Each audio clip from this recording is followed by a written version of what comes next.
initially this deliberate conformity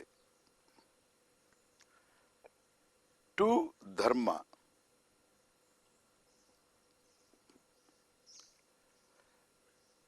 needs a certain help.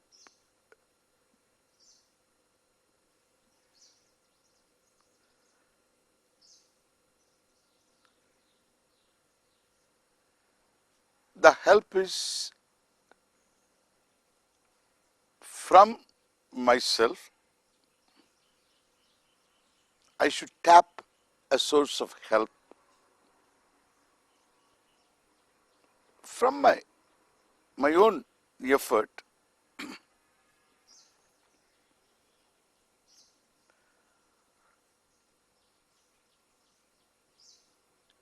And then I need to seek help from outside.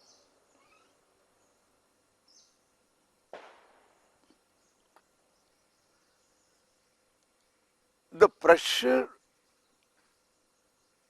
built up by desires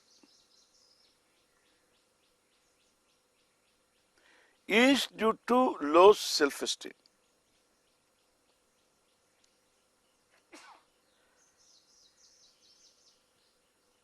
And in order to get self-esteem, I should not yield to pressure. This obviously is a tall order. Order to ask me to conform to dharma when I am under pressure, in fact, is wrong. Because it's not possible. Unless I have a good self-esteem, I won't have desires without the capacity to build up pressure. They don't become sources of pressure, causes of pressure. So if I have self-esteem, I won't have pressure of desires, and unless I am able to keep the pressure away, I can't conform to dharma. Without conforming to dharma, there is no sense of success, there is no self-esteem either. Therefore, I am caught in a circle where unless I get one, I can't get the other. And to get the other, I have to get this. In order to get this, I have to get that. It's what they call a catch-22 anyonya ashraya. You know what? It's something like what they say, that this guy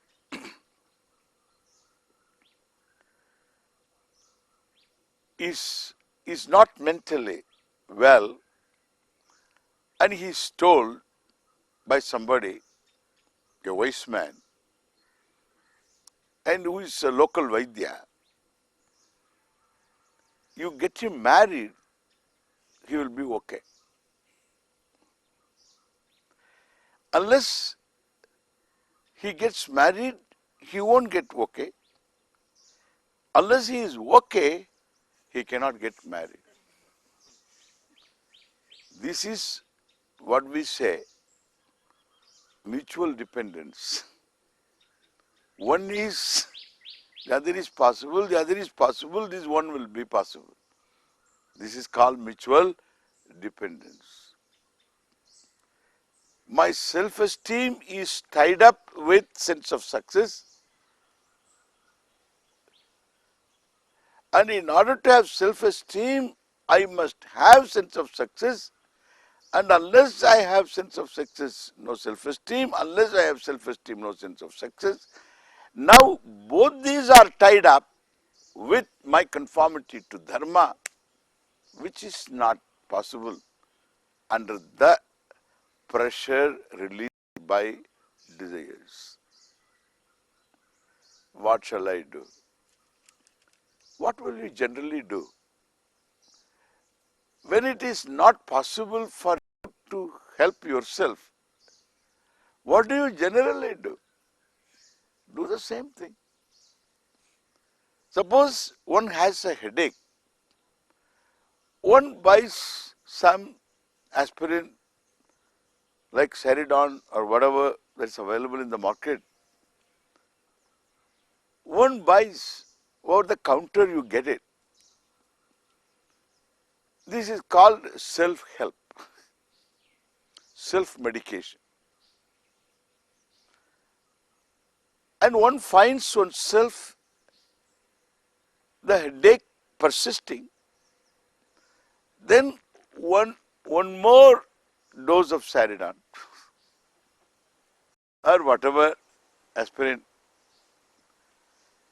then still it persists, then one should seek the help of a specialist, a doctor of medicine. That is the correct thing to do.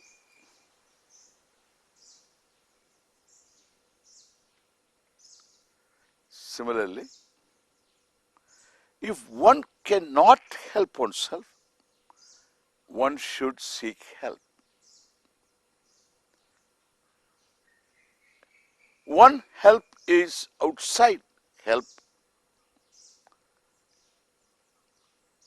One has a group of people.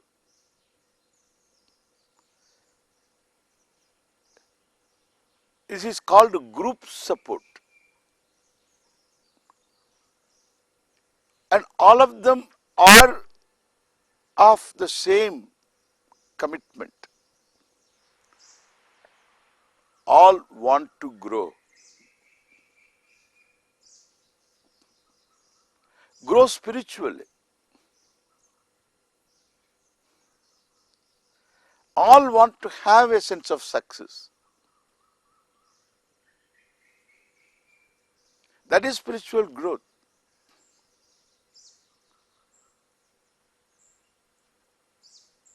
And everyone has to work for that. But some people have discerned this and they form into a group. One helps each other.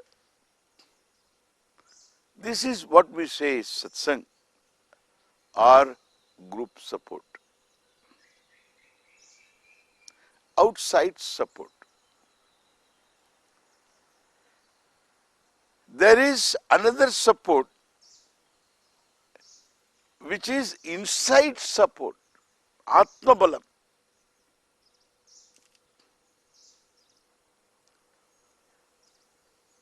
And it's inside I have no support.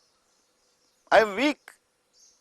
My will is already in the hands of these desires and desire born pressure. The will is already hijacked. It's a hostage in the hands of all these desires, Ravana Kumbhakarna.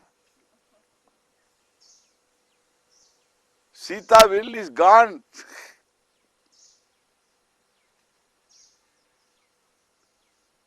So I have to get her back.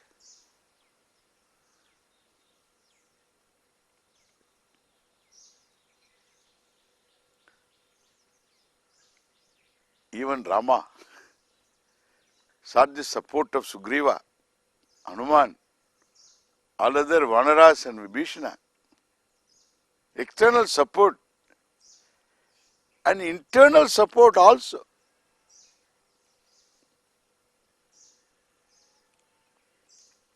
He has to chant a certain mantras before he could release the Brahmastra.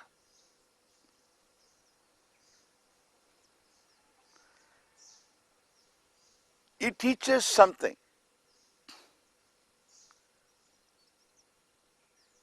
I need to invoke in myself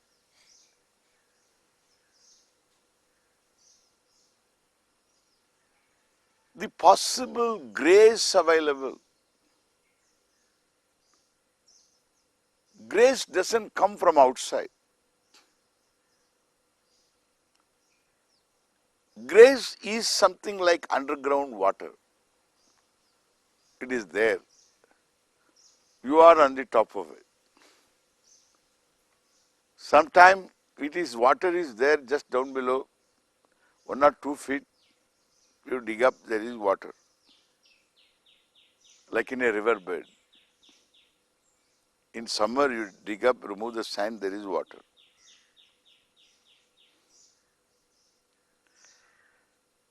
Or little more digging, water is there. One has to tap it, otherwise one goes thirsty. Grace is like that. I said Ishvara's manifestation is everything. Ishvara's karma phala is called grace. That grace is punya. That which is something that can control the hidden variable.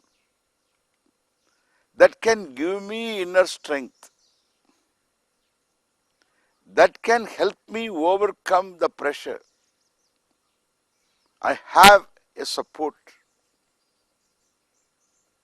This is what we say,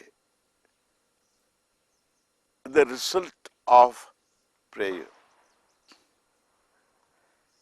And the result of any reaching out karma. Both build up Atma Balam. When I reach out to somebody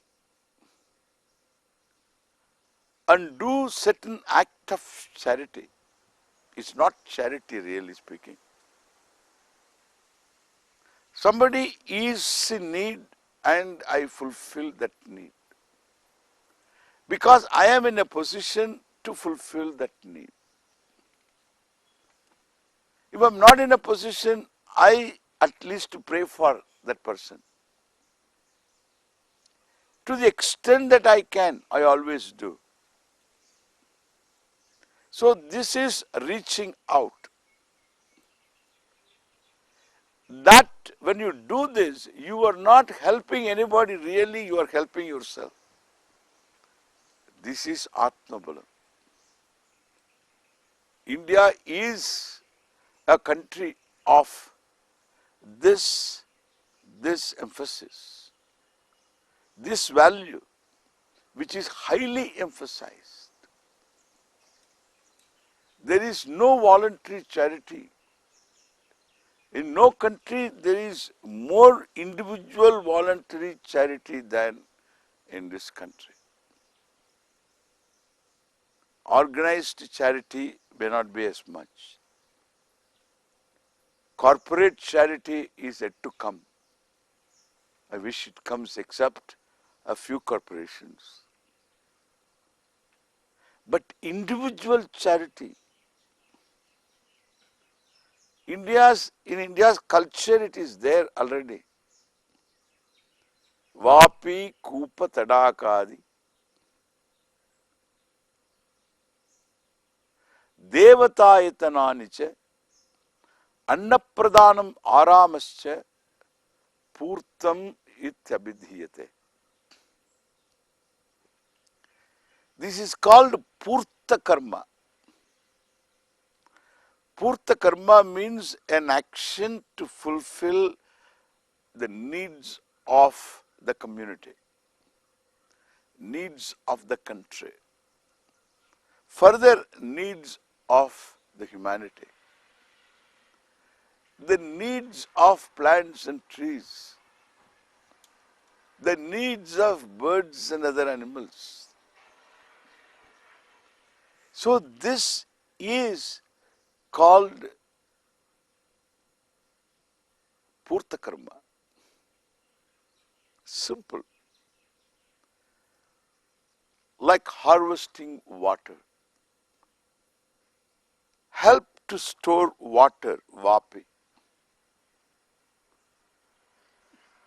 Help for the community, a well. In those days, they used to do that. Community well.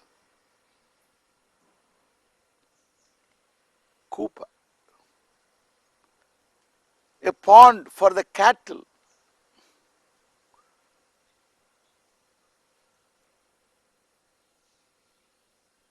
And other animals.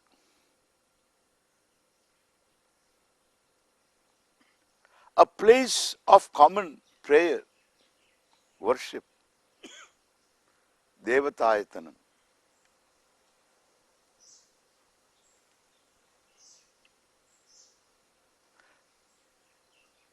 When Annapradhanam, to help people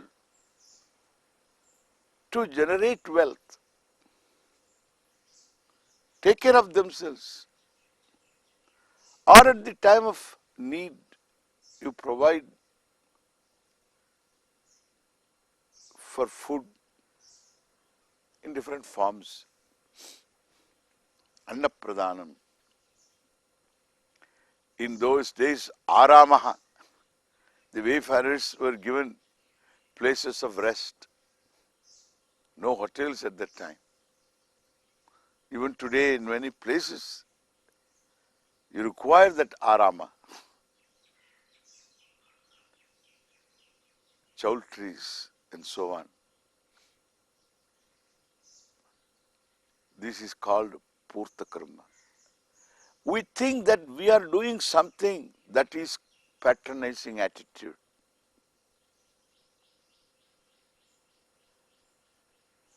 Or you do something so that that person can give back in some form.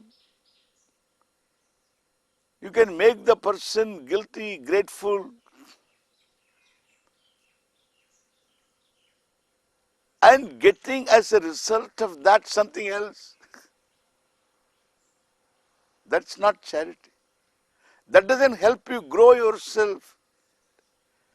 In order to grow yourself, you give and you enjoy having given. Just you could give. You enjoy, be grateful that you are in a position to give, because everybody gets into a position to get help. Every doctor needs a lawyer, and every lawyer needs a doctor. They mutually help each other. When doctor is in a legal jam, lawyer is available. The lawyer, he gets into a medical situation, the doctor is available. Understand? Everybody needs help. Nobody can enjoy this patronizing attitude, giving datavyam iti yad dhanam. Tad dhanam satvikam uchyate. This is our culture. In my culture, my mother told me, when you give by your right hand, let your left hand not know. Idea is give not for anything else. You are in a position to give. Give. My mother told me one thing also. You give, but don't place yourself in a position that others should give to you. She was a little more practical. And therefore, so this give.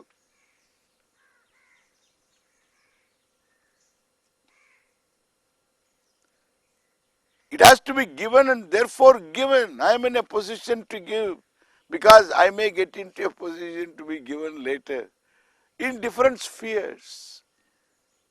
Everybody needs to be given. That is called dhanam. That is our culture. That builds you Atma Balam, your inner strength. You are not a beggar, and you are a giver. Even if you are poor, you can be a giver. You can be rich. Poor only when you cannot give. Not you don't have anything to give. You are rich when you feel that I don't have anything to give, but only this much I have to give, and I give. You are a rich person. And that is the richness of our culture talked about, our culture talks about. That is how you grow into a rich person. It is Atma Balam. You have to tap it by reaching out. A word in at the right time, you reach out and give. The sad person is gladdened. If not, laughter can be brought about. The tear glands can stop shedding tears. We can do that. If I can't wipe the tears, I can give a tissue. Okay? I can give a tissue.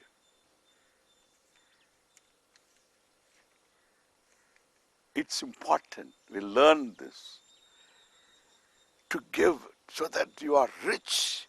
You have Atma Balam, inner strength. It doesn't come by any other manner. Our culture is very aware, being spiritual culture. It's not a culture that is neglecting wealth, etc. It's a culture emphasizing your inner growth through wealth, through everything. Wealth not at the cost of yourself, not at the cost of inner growth. We respect wealth.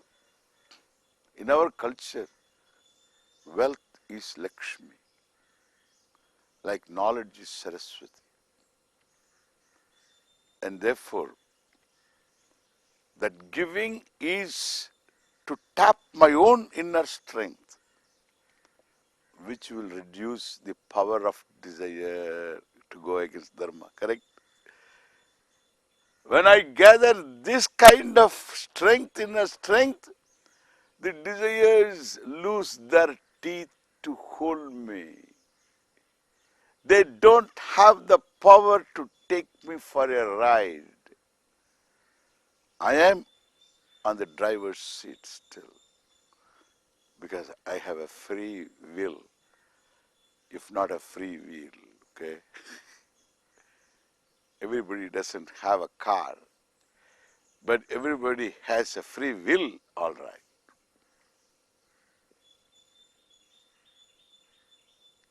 Another thing is prayer. It's wonderful. This prayer is an expression of free will. How complete it is.